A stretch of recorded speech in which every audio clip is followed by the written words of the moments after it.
ሰላም ውድ የአድናቆት ቲዩብ ቤተሰቦች እንዴት ናችሁ? አድናቆት ክፍሌ ይባላለሁ። የሚኒስትሪ ውጤት የስድስተኛ ክፍል እየጠየቃችሁ ነበር ማለት ነው። ስለዚህ በጣም በቀላሉ በስልካችሁ እንደዚሁም በኮምፒውተራችሁ እንዴት መመልከት እንደምትችሉ እናያለን። ሊንኩንም አስቀምጥላችኋለሁ ማለት ነው። መጀመሪያ በስልካችሁ ለምትጠቀሙ ማንኛውንም ብሮዘር ትከፍታላችሁ። ለምሳሌ እኔ ጉግል ልክፈት። ከዛ እዚህ ሰርች ማድረጊያው ጋር ትመጡና aa6.ministry.et ብላችሁ ሰርች ታደርጋላችሁ ማለት ነው። ሪዛልት የሚለውን ከፈለጋችሁ ማስቀረትም ትችላላችሁ። እስከዚህ ባለው ሰርች ማድረግ ይቻላል ማለት ነው። ጎል በለው ቀጥታ ወደዚህ ያመጣችኋል። እዚህ ከመጣችሁ በኋላ ቼክ ማይ ሪዛልት ትላላችሁ ውጤታችሁን ለመመልከት ማለት ነው። ከዛ ይሄን መንካት ነው። ከዛ በኋላ ፈርስት ኔም እዚህ ጋር ታስገባላችሁ። ሬጅስትሬሽን ወይም አይዲ ነምበራችሁን ደግሞ ከላይ ታስገባላችሁ ማለት ነው። ከዛ በኋላ ቼክ ማይ ሪዛልት ብላችሁ መመልከት ይቻላል።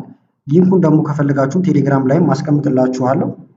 እዚህ ጋር አድናቆት ቲዩብ ኦፊሻል የሚል ቴሌግራም አለ። በቴሌግራም አድራሻ መግባት ትችላላችሁ ማለት ነው። እዚህ ከመጣችሁ በኋላ ሊንኩን ላስቀምጥላችሁ ይሄውና። ከዛ በኋላ ይሄንን ክሊክ ታደርጉበታላችሁ ወይም ትነኩታላችሁ። ከዛ በቀጥታ ወደ ውስጥ ያስገባችኋል። ገብታችሁ መመልከት ትችላላችሁ ማለት ነው።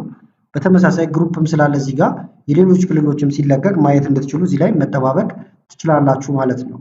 በተመሳሳይ ደግሞ ኮምፒውተር ላይ ማየት የምትፈልጉ ማንኛውንም ብሮዘር ትከፍታላችሁ። ከዛ በኋላ የቅድሙን ሊንክ ነው የምታስገቡት ከላይ ያለው ማለት ነው። ይሄንን ከዛ ሰርች ልበለው በቀጥታ እንደምታዩት አሁንም ወደዚህ ያመጣችኋል። ከዛ በኋላ ቼክ ማይ ሪዛልት የሚለውን ትነካላችሁ። ከዛ በኋላ አይዲ ነምበራችሁን እዚህ ጋር ታስገባላችሁ። ፈርስት ኔም እዚህ ያስገብታችሁ ቼክ ማይ ሪዛልት ብላችሁ መመልከት ይቻላል። ለተፈታኞቹ በሙሉ መልካም ውጤት እንዲሆንላችሁ ተመኘው። አዳዲስ ነገሮች ሲኖሩ ቶሎ እንዳደርሳችሁ ቻናሉን ሰብስክራይብ በማድረግ እንደዚሁም ቪዲዮ ላይክ በማድረግ ጠብቁኝ። አመሰግናለሁ በጣም ቻው።